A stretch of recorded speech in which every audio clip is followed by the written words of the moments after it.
जय जगन्नाथ पे तुम मो यूट्यूब चैनल लिपो क्लासेस को स्वागत। तो आज वीडियो पे देखिए कि पुंजीवाद उद्भव। तो पुंजीवाद केमती जन्म नेला बा से केमती राइज कला माने आगु केमती आसिला पुंजीवाद।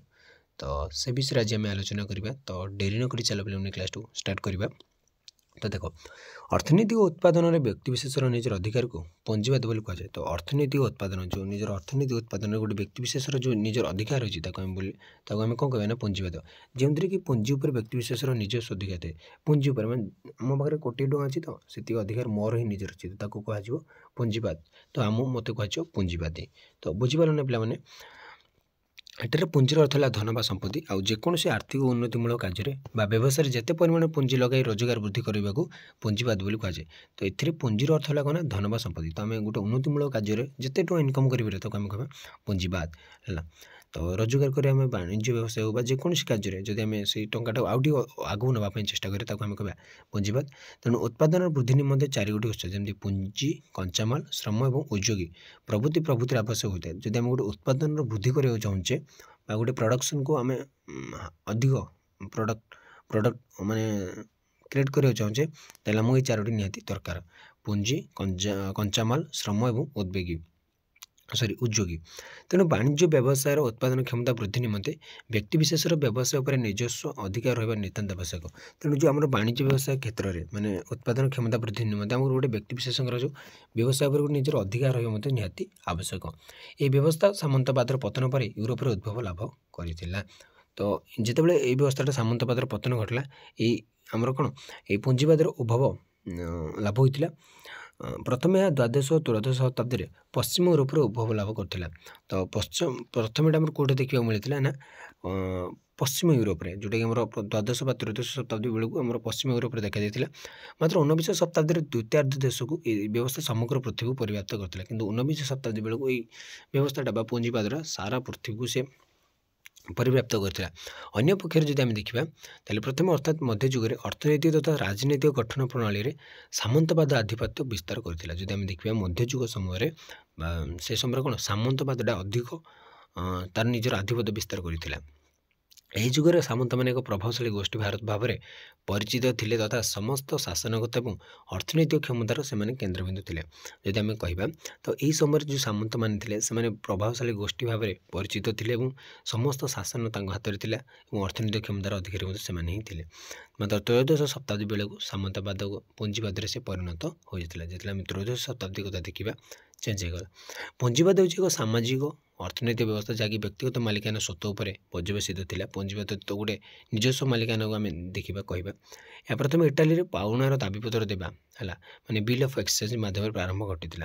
कारण यह हूँ एक अर्थनैतिक अवस्था जो व्यवसाय लाभ प्राप्त निमंते मुक्त और निरपेक्ष प्रतियोगिता था तथा प्रति लक्ष्य निमंते कर्मसंस्थान सुजोग सृष्टि करथिला।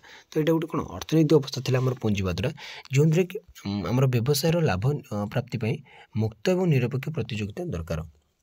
सेमती किसी एत बड़ युद्ध भाया आम प्रतियोगिता करने दरकार नहीं। तो मुक्त प्रतियोगिता और निरपेक्ष प्रतियोगिता करने दरकार।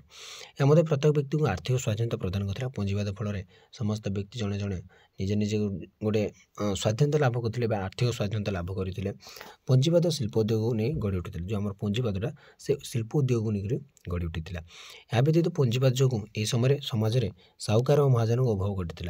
तो पुंजीवाद जो साहूकार मैंने देखा महाजन मान तो देखा तो जानते तो पे साहूकार महाजन तो जहाँ किए मैंने कौन कि धार कर्ज कर टंका अणा जाए तो आम साहूकार महाजन बोली कही जो मैंने शुद्ध माध्यम पुंजी जोगाई मैंने शुद्ध देले कि तो माने कौन 4% 5% इंटरेस्ट रे शुद्ध देले आम महाजन बा साहूकार। परवर्ती समय यह व्यवस्था सामग्री उत्पादन और आवंटन व्यक्तिविशेष द्वारा नई गोटे दलगत भाव में संपादित होता।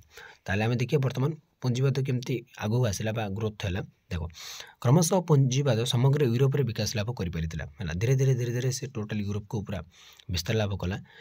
जदि यह ख्रीष्टीय द्वादश बा त्रयोदश शताब्दी में उद्भव घटला मात्र पंचदश शताब्दी बेलू समग्र पृथ्वी परिव्याप्त होता। से द्वादश बा त्रयोदश शताब्दी बेलू गढ़ी उठी मन अच्छी माने पश्चिम यूरोप बेलू पश्चिम यूरोप से प्रथम से गढ़ी उठी किंतु परे टोटाली सारा समग्र ये पृथ्वी तार परिव्याप्त होता।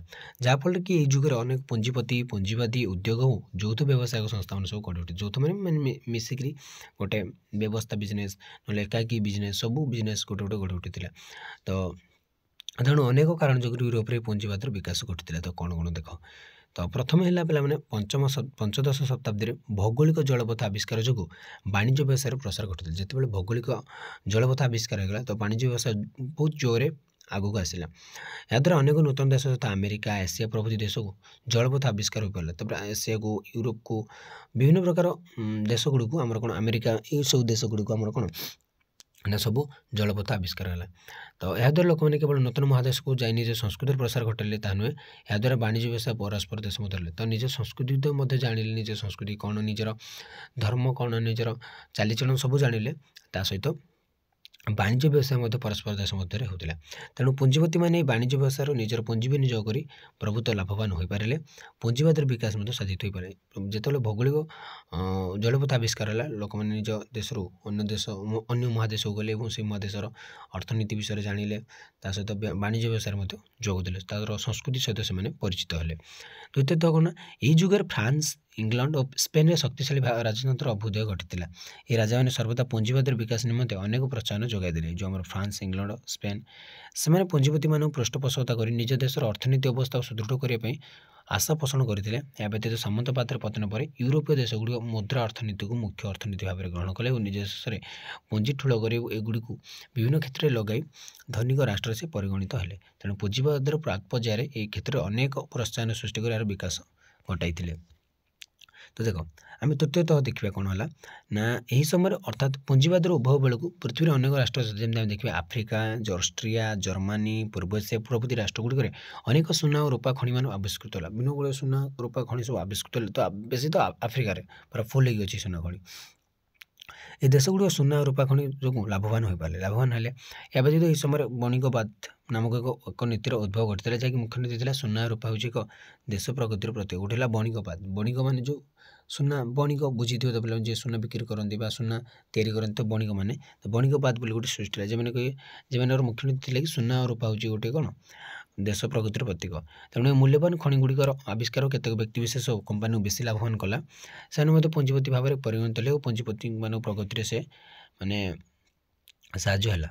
ତ ମାନେ କ'ଣ, ପ୍ରଥମ ହେଲା ଆମର କ'ଣ ଭୌଗୋଳିକ ଆବିଷ୍କାର, ଦ୍ୱିତୀୟ ହେଲା ଇଂଲଣ୍ଡ ଭଳି ଦେଶଗୁଡ଼ିକ କ'ଣ ପୁଞ୍ଜିପତିକୁ ସାହାଯ୍ୟ କରିବା, ଏବଂ ତୃତୀୟ ହେଲା ଆମର ସୁନା ଖଣି। ତ ଚତୁର୍ଥରେ ହେଲା କ'ଣ ନା ଶିଳ୍ପ ବିପ୍ଳବ ପୁଞ୍ଜିବାଦର ପ୍ରଗତି ନିମନ୍ତେ ଅନେକ ସହାୟତା ହୋଇଥିଲା। ଶିଳ୍ପ ବିପ୍ଳବ ଯୋଗୁଁ ଅନେକ କଳକାରଖାନା ସମଗ୍ର ୟୁରୋପରେ ପ୍ରତିଷ୍ଠା, ବହୁତ ଗୁଡ଼ିଏ କଳକାରଖାନା ତିଆରି କରାଗଲା ଆମ ସାରା ୟୁରୋପରେ। ତ ଏହା ଯୋଗୁଁ ମଧ୍ୟ ଅନେକ ନୂତନ ଯନ୍ତ୍ରପାତିର ମଧ୍ୟ ଉଦ୍ଭବ ଘଟିଥିଲା। ଏହା ବ୍ୟତୀତ ଯାନ୍ତ୍ରିକ ବିଦ୍ୟା, ଯାନ୍ତ୍ରିକ ପ୍ରୟୋଗ କୌଶଳ ଏବଂ ଯାନ୍ତ୍ରିକ ବିଜ୍ଞାନ ପ୍ରଭୃତିର ଉଦ୍ଭାବନ ଘଟିଥିଲା। ଏହି ଯୁଗରେ ମଧ୍ୟ ପୁଞ୍ଜିବାଦର ବ୍ୟବସାୟିକ କାରବାରରେ ନିୟମିତ ଅଭିଲେଖନର ଉଦ୍ଭବ ଘଟିଥିଲା। ତେଣୁ ଏହି ବ୍ୟବସ୍ଥା ପାଇଁ ଉଭୟ ବ୍ୟବସାୟିକ ପ୍ରତିଷ୍ଠାନ ଓ ବ୍ୟାଙ୍କଗୁଡ଼ିକର ପ୍ରଚଳନ କରାଗଲା, ଯାହାକି ପୁଞ୍ଜିବାଦର ମାନେ କ'ଣ। ସେକେଣ୍ଡ ହେଲା ଫୋର୍ଥ ହେଲା ଆମେ କହିବା ଶିଳ୍ପ ବିପ୍ଳବ। ଶିଳ୍ପ ଯୋଗୁଁ ଅନେକ କ'ଣ ଉଦ୍ୟୋଗ ଗଢ଼ି ଉଠିଲା, ଯାହାଫଳରେ କ'ଣ ବାଣିଜ୍ୟ ବ୍ୟବସାୟ ବହୁତ ଜୋରରେ ବଢ଼ିବାରେ ଲାଗିଲା। ତ ପଞ୍ଚମ ଦେଖିବା ପିଲାମାନେ କ'ଣ ହେଲା କାରଣ ନା, ପୁଞ୍ଜିବାଦର ପ୍ରାରମ୍ଭ ଓ ପ୍ରଗତି କ୍ଷେତ୍ରରେ ପ୍ୟୁରିଟାନବାଦର ଅନେକ ଭୂମିକା ରହିଥିଲା। ତ ସେମାନେ ମଧ୍ୟ ପୁଞ୍ଜିବାଦକୁ ଅନେକ ପ୍ରୋତ୍ସାହିତ କରିଥିଲେ। ଏହିପରି ଭାବରେ ପୁଞ୍ଜିବାଦର ବିକାଶ ନିମନ୍ତେ ବହୁତ ଗୁଡ଼ିଏ କାରଣ ଦାୟୀ। ତ ତାର ପୁଞ୍ଜିବାଦର ବୈଶିଷ୍ଟ୍ୟତା କ'ଣ କ'ଣ ଆମେ ଦେଖିବା। ତ ଆଉ ଏତେ ପିଲାମାନେ ସେମିତି କିଛି ନାହିଁ, ମୁଁ ଷ୍ଟାର୍ଟ କରିଦେଉଛି। ତ ପ୍ରଥମ ପଏଣ୍ଟ କ'ଣ ଥିଲା ନା, ଶ୍ରମିକମାନେ ପୁଞ୍ଜିବାଦ କ୍ଷେତ୍ରରେ ଏକ ଗୁରୁତ୍ୱପୂର୍ଣ୍ଣ ଅଂଶଗ୍ରହଣ କରନ୍ତି। କିଏ ନା ଶ୍ରମିକମାନେ ପୁଞ୍ଜିବାଦ କ୍ଷେତ୍ରରେ ଆମର ବହୁତ ବଡ଼ ଗୋଟେ ଗୁରୁତ୍ୱପୂର୍ଣ୍ଣ ଗୋଟେ ଅଂଶଗ୍ରହଣ କରିଥାନ୍ତି। ଯଦି ସେମାନେ ଅନେକ ପରିଶ୍ରମ କରି ଅଧିକ ଉତ୍ପାଦନ କରିଥାନ୍ତି, ମାତ୍ର ଏଥିରେ ସେମାନଙ୍କୁ ଲାଭ ଖୁବ୍ କମ୍ ପରିମାଣରେ ମିଳିଥାଏ। ସେମାନେ କଷ୍ଟ କରନ୍ତି, ପରିଶ୍ରମ କରିକି ଉତ୍ପାଦନ କରନ୍ତି, ମାତ୍ର ଏଥିରେ ତାଙ୍କୁ କମ୍ ପରିମାଣରେ ଲାଭ ମିଳିଥାଏ। ଏହା ବ୍ୟତୀତ ଏହି ଯୁଗରେ ଯେହେତୁ ନୂତନ ଯନ୍ତ୍ରପାତି ଓ ମେସିନ୍ ଉତ୍ପାଦନ କରିଲା, ତେଣୁ ସେମାନେ ଖୁବ୍ କମ୍ ବେତନ ମଧ୍ୟରେ ମଧ୍ୟ କଳକାରଖାନାରେ ନିଯୁକ୍ତି କରାଯାଉଥିଲା। ଦେଖ କ'ଣ ହେଲା ନା, ତ ଯେତେବେଳେ ଆମର କ'ଣ ଯୁଗରେ ନୂତନ ଯନ୍ତ୍ରପାତି ଆସିଲା ସେ ସମୟରେ, ଏବଂ ମେସିନ୍ରେ ସବୁ ଯେତେବେଳେ ନୂଆ ମେସିନ୍ ଆସିଲା, କମ୍ ବେତନ ଦେଇକି ମଧ୍ୟ ଲୋକମାନେ କ'ଣ ଚାକିରିରେ ରହିଲେ ବା କଳକାରଖାନାରେ ନିଯୁକ୍ତି ପାଇଲେ। ଏହା ବ୍ୟତୀତ ଏହି ଯୁଗରେ ଜନସଂଖ୍ୟା ବୃଦ୍ଧି ଯୋଗୁଁ ଅଧିକାଂଶ ଶ୍ରମିକ ଆସି ସହରରେ ବାସ କଲେ। ଯେତେବେଳେ ଜନସଂଖ୍ୟା ବୃଦ୍ଧି ହେଲା, ପ୍ରାୟ ଶ୍ରମିକମାନେ କ'ଣ ସହର ଅଭିମୁଖୀ ହେଲେ। ଦ୍ୱିତୀୟତଃ କ'ଣ ନା, ପୁଞ୍ଜିବାଦର ଅନ୍ୟ ଏକ ବୈଶିଷ୍ଟ୍ୟ ଥିଲା ଆଧୁନିକ ଯନ୍ତ୍ରପାତିର ଉଦ୍ଭାବନ। ଯେତେବେଳେ ସବୁ ମଡ଼ର୍ଣ୍ଣ ଯନ୍ତ୍ରପାତି ଗୁଡ଼ିଏ ଆସିଲା ବା ଆଧୁନିକ, ସେ ସମୟରେ କ'ଣ ହେଲା ନା ପୁଞ୍ଜିବାଦଟା ଗୋଟେ ଆଗକୁ ଗଲା, ଯାହାକି ଏହି ଯୁଗରେ ଉଦ୍ଭାବନ କରାଯାଇଥିଲା। ଶିଳ୍ପ ବିପ୍ଳବର ଆଗମନ ଫଳରେ ଅନେକ ବୈଜ୍ଞାନିକ ଅନେକ ପ୍ରକାରର ଯନ୍ତ୍ରପାତି ସବୁ କାରିଗରୀ ଜ୍ଞାନ କୌଶଳ ଉନ୍ନତି ଘଟାଇଲେ। ବିଭିନ୍ନ ପ୍ରକାର ଯନ୍ତ୍ରପାତି ତିଆରି କଲେ, ବିଭିନ୍ନ ପ୍ରକାର ମେସିନ୍ ତିଆରି କଲେ। ଯାହାଫଳରେ କ'ଣ ନୂଆ ନୂଆ ଟେକ୍ନୋଲୋଜି ମଧ୍ୟ ଆସିଲା, ଯାହାକି ଉତ୍ପାଦନ କ୍ଷମତା ମଧ୍ୟ ଦ୍ୱିଗୁଣିତ କଲା। ଏହି ଯନ୍ତ୍ରପାତିର କ୍ଷେତ୍ରରେ ପୁଞ୍ଜିପତିମାନେ ପ୍ରୋତ୍ସାହନ ଯୋଗାଇ ଦେଇଥିଲେ। ଏ ବ୍ୟତୀତ ଶିଳ୍ପ ପ୍ରତିଷ୍ଠାନଗୁଡ଼ିକ ନିଜର ଉତ୍ପାଦନର ପ୍ରଚାର ଓ ପ୍ରସାର ନିମନ୍ତେ ଅନେକ ପରିମାଣର ବିକ୍ରି ନିମନ୍ତେ ଅନେକ ଅର୍ଥ ବ୍ୟୟ କରୁଥିଲେ, ଯାହାକି ପୁଞ୍ଜିପତିମାନେ ଯୋଗାଇ ଦେଇଥିଲେ। ତ ବିଭିନ୍ନ ଗୁଡ଼ିଏ ଆମର ଆମେ ଯଦି ସେକେଣ୍ଡ ତା'ର ବୈଶିଷ୍ଟ୍ୟ ଦେଖିବା, ତ ସେକେଣ୍ଡ ବୈଶିଷ୍ଟ୍ୟ ଥିଲା ଯନ୍ତ୍ରପାତିର ଉଦ୍ଭାବନ। 3ରେ ହେଲା ନା ପୁଞ୍ଜିବାଦର ଅନେକ ବୈଶିଷ୍ଟ୍ୟ ହେଉଛି ବିଶାଳ ପୁଞ୍ଜି, ବହୁତ ଗୁଡ଼ିଏ ଟଙ୍କା କହିବାକୁ ଗଲେ, କାରଣ ଏହାର କାର୍ଯ୍ୟକାରିତା ବିଶାଳ ପୁଞ୍ଜି ଉପରେ ନିର୍ଭର କରୁଥାଏ, ଯାହାକି ପୁଞ୍ଜିପତିଙ୍କ ଦ୍ୱାରା ପୂରଣ କରାଯିବ। ପୁଞ୍ଜିପତି ପାଖରେ ଏକ ବିଶାଳ ଟଙ୍କା ରହିବ ନା ପିଲାମାନେ, ନା ଶ୍ରମିକମାନଙ୍କ ପାଖରେ ରହିବ, ପୁଞ୍ଜିପତିମାନଙ୍କ ପାଖରେ ରହିବ। ତେଣୁ ସାମନ୍ତବାଦର ପତନ ପରେ ଏହି ପୁଞ୍ଜିବାଦ ସେମାନଙ୍କର ଆବିର୍ଭାବ ସହିତ ସେମାନେ ଏହି କ୍ଷେତ୍ରରେ ବିସ୍ତାର ଲାଭ କରିପାରିଥିଲେ। ତ ସେମାନେ ମଧ୍ୟ ଶିଳ୍ପ ଏବଂ ଉଦ୍ୟୋଗ କ୍ଷେତ୍ରରେ ବହୁତ ପରିମାଣର ପୁଞ୍ଜି ଯୋଗାଇ ଦେଇଥିଲେ। ପୁଞ୍ଜିପତିମାନେ ଆମର ଶିଳ୍ପ ଉଦ୍ୟୋଗ କ୍ଷେତ୍ରରେ ବହୁତ ଗୁଡ଼ିଏ ପୁଞ୍ଜି ଲଗାଇ ଦେଇଥିଲେ। ଏହା ବ୍ୟତୀତ ଶିଳ୍ପଜାତ ଉତ୍ପାଦନରେ ବିକ୍ରୟ ନିମନ୍ତେ ସେମାନେ ବଜାରମାନ ସୃଷ୍ଟି କରିଥିଲେ। ଏହା ମାଧ୍ୟମରେ ସେମାନେ ଲାଭବାନ ହେବା ସହିତ ଅଧିକ ଲାଭବାନ ହେବା ପ୍ରଚେଷ୍ଟାରେ ରହିଲେ ଏବଂ ପୁଞ୍ଜିକୁ ଅନ୍ୟାନ୍ୟ କ୍ଷେତ୍ରରେ ସେମାନେ ପୁନଃ ଲଗାଇ ଅଧିକ ଲାଭବାନ ହେବାକୁ ସେମାନେ ଲାଗିଲେ। ଚତୁର୍ଥ ଯଦି ଆମେ ଦେଖିବା, ପୁଞ୍ଜିବାଦର ଉତ୍ପତ୍ତି ସହିତ ଏକ ସଂଗଠନ ମଧ୍ୟ ଗଠନ କରାଯାଇଥିଲା, ଯଦିଓ ଏଥିରେ ଏକ ବ୍ୟକ୍ତିଗତ ମାଲିକାନା ସ୍ୱତ୍ୱ ରହିଥିଲା, ମାତ୍ର ଏହାର ବିକାଶ ନିମନ୍ତେ ଏକ ସଂଗଠିତ ସଂସ୍ଥାର ଉପସ୍ଥିତି ନିହାତି ଆବଶ୍ୟକ ଥିଲା। ତ 4 ନମ୍ବର ଯଦି ଆମେ ଦେଖିବା, ତ ସେଇଟା ପୁଞ୍ଜିବାଦର ଉତ୍ପତ୍ତି ସହିତ ଗୋଟେ ସଂଗଠନ ମଧ୍ୟ ଗଠନ କରାଯାଇଥିଲା। ସେ ସଂଗଠନରେ ଏକ ବ୍ୟକ୍ତିଗତ ମାଲିକାନା ସ୍ୱତ୍ୱ ରହିଥିଲା, ମାତ୍ର ଏହାର ବିକାଶ ନିମନ୍ତେ ଏକ ସଂଗଠିତ ବ୍ୟବସ୍ଥାର ବା ସଂଗଠିତ ସଂସ୍ଥାର ଉପସ୍ଥିତି ନିହାତି ଆବଶ୍ୟକ ଥିଲା। ତେଣୁ ପୁଞ୍ଜିବାଦର ଉଦ୍ଭବ ପରେ ପୁଞ୍ଜିବାଦୀମାନେ ବୃହତ ଶିଳ୍ପ ଉଦ୍ୟୋଗ ଗୁଡ଼ିକର ପରସ୍ପର ସମ୍ପୃକ୍ତ ହୋଇ କାର୍ଯ୍ୟ କରୁଥିବାରୁ ଏକ ସଂଗଠନର ଆବଶ୍ୟକତା ଅନୁଭବ କରିଥିଲେ, କାରଣ ସେମାନେ ଏହି ସଂଘ ମାଧ୍ୟମରେ ଋଣ ନେବା ସହିତ କଞ୍ଚାମାଲ ସଂଗ୍ରହ କରିବା ତଥା ଉତ୍ପାଦିତ ଦ୍ରବ୍ୟଗୁଡ଼ିକୁ ମଧ୍ୟ ବିକ୍ରି କରିବା ନିମନ୍ତେ ଉତ୍ସାହିତ ହୋଇଥିଲେ। ତ ତା ସହିତ ଏହି ସଂଘଗୁଡ଼ିକ କ'ଣ ନା ବିଭିନ୍ନ ଉତ୍ସରୁ ପୁଞ୍ଜି ସଂଗ୍ରହ କରାଯାଇଥିଲା। ଏହାଦ୍ୱାରା ଅନେକ ଶ୍ରମିକମାନଙ୍କୁ ମଧ୍ୟ ତାଲିମ ତଥା ନିଯୁକ୍ତି ପାଇଁ ବ୍ୟବସ୍ଥା କରାଯାଇଥିଲା ବା ପ୍ରଦାନ କରାଯାଇଥିଲା। ଏହାଛଡ଼ା ଏହି ସଂଗଠନ ଗୁଡ଼ିକ ହେଲା, ଏହି ସଂଗଠନ ଗୁଡ଼ିକ ମାଧ୍ୟମରେ ଶିଳ୍ପ ଉଦ୍ୟୋଗୀମାନେ ସମଗ୍ର ପୃଥିବୀରେ ଦ୍ରବ୍ୟଗୁଡ଼ିକର ଆବଣ୍ଟନ ଏବଂ ପରିବହନ କରିପାରିଥିଲେ। ତେଣୁ ପୁଞ୍ଜିବାଦର ବିକାଶ ଏହି ସଂଗଠନ ଗୁଡ଼ିକୁ ମାଧ୍ୟମରେ ସହଜରେ ହୋଇପାରିଥିଲା। ଏହି ଯୁଗରେ ଅନେକ ସଂଘଗୁଡ଼ିକର ଉଦ୍ଭବ ଘଟିଥିଲା। ଏହା ସହିତ ଧନୀ ବଣିକମାନେ ଅଧିକ ଲାଭାଂଶ ନିମନ୍ତେ ବ୍ୟବସାୟିକ ସଂଘଗୁଡ଼ିକୁ ଗଠନ କରି ମିଳିତ ଗୋଟେ ବ୍ୟବସାୟିକ ସଂସ୍ଥା ଗୋଟେ ଗଠନ କରିଥିଲେ। ତ ଏଇଟା ଥିଲା ଆମର କ'ଣ, ଏପରି ଭାବରେ ଆମର ପୁଞ୍ଜିବାଦର ଅନେକ ଗୁଡ଼ିଏ ବୈଶିଷ୍ଟ୍ୟ ମାନ ଥିଲା, ଯେଉଁଟାକି ଏହି ସମୟରେ ଗଢ଼ି ଉଠିଥିଲା। ଏବଂ ଏହା ସହିତ ବ୍ୟାଙ୍କ ଗୁଡ଼ିକ ଏହି ଯୁଗରେ ଯେତେବେଳେ ଉଦ୍ଭବ ଲାଭ କରିଥିଲା, ପୁଞ୍ଜିବାଦକୁ ସେଇଟା ଅଧିକ ପ୍ରୋତ୍ସାହିତ କଲା। ଏହା ବ୍ୟତୀତ ବ୍ୟାଙ୍କ ଗୁଡ଼ିକ ସହାୟତାରେ ବ୍ୟବସାୟିକ ଆଦାନ ପ୍ରଦାନ ମଧ୍ୟ ଅତ୍ୟନ୍ତ ସୁରୁଖୁରୁରେ ପରିଲକ୍ଷିତ ହୋଇପାରିଲା। ଏଣିକି ବ୍ୟବସାୟୀମାନେ ମଧ୍ୟ ନିଜକୁ ନିରାପଦ ବୋଲି ମନେ କଲେ। ତ ଏହି ସମୟରେ ଅନେକ ଘରୋଇ ବ୍ୟାଙ୍କ ଗୁଡ଼ିକ ମଧ୍ୟ ଗଢ଼ି ଉଠିଲା। ବିଭିନ୍ନ ପ୍ରକାର ପ୍ରାଇଭେଟ୍ ବ୍ୟାଙ୍କ ମଧ୍ୟ ଆସିଲା, ବିଶେଷତଃ bank of England, Vienna bank ପ୍ରଭୃତି ଏଗୁଡ଼ିକୁ ସହଜ କିସ୍ତିରେ ବ୍ୟବସାୟୀମାନଙ୍କୁ ଋଣ ଯୋଗାଇ ଦେଲେ। ଏହା ବ୍ୟତୀତ ଅନେକ ବୀମା ବ୍ୟବସ୍ଥା ଓ ବିନିମୟ ପ୍ରତିଷ୍ଠାନ ଗୁଡ଼ିକ ପୁଞ୍ଜିବାଦର ପ୍ରଗତିକୁ ବହୁ ମାତ୍ରାରେ ସହାୟକ ହୋଇଥିଲା। ତ ବ୍ୟାଙ୍କ ଗୁଡ଼ିକ ଯେତେବେଳେ ଆସିଲେ ମଧ୍ୟ ସେଇଟା ପୁଞ୍ଜିବାଦକୁ ଗୋଟେ ସାହାଯ୍ୟ କଲା। ତ ତାର ଆସିଲା ପୁଞ୍ଜିବାଦର ଫଳାଫଳ କ'ଣ ହେଲା, ତା ରେଜଲ୍ଟ କ'ଣ ଦେଖିବା। ତ ପ୍ରଥମତଃ ପୁଞ୍ଜିବାଦର ଉଦ୍ଭବ ଓ ବିକାଶ ଫଳରେ ୟୁରୋପରେ ଅର୍ଥନୀତିରେ ବହୁତ ଗୁଡ଼ିଏ ପରିବର୍ତ୍ତନ ଏବଂ ବିକାଶ ମାନ ସାଧିତ ହୋଇଥିଲା। ଏକ ବୃହତ ଶ୍ରମବଳ କୃଷି କ୍ଷେତ୍ରରେ ଉପସାରିତ ହୋଇଥିଲା।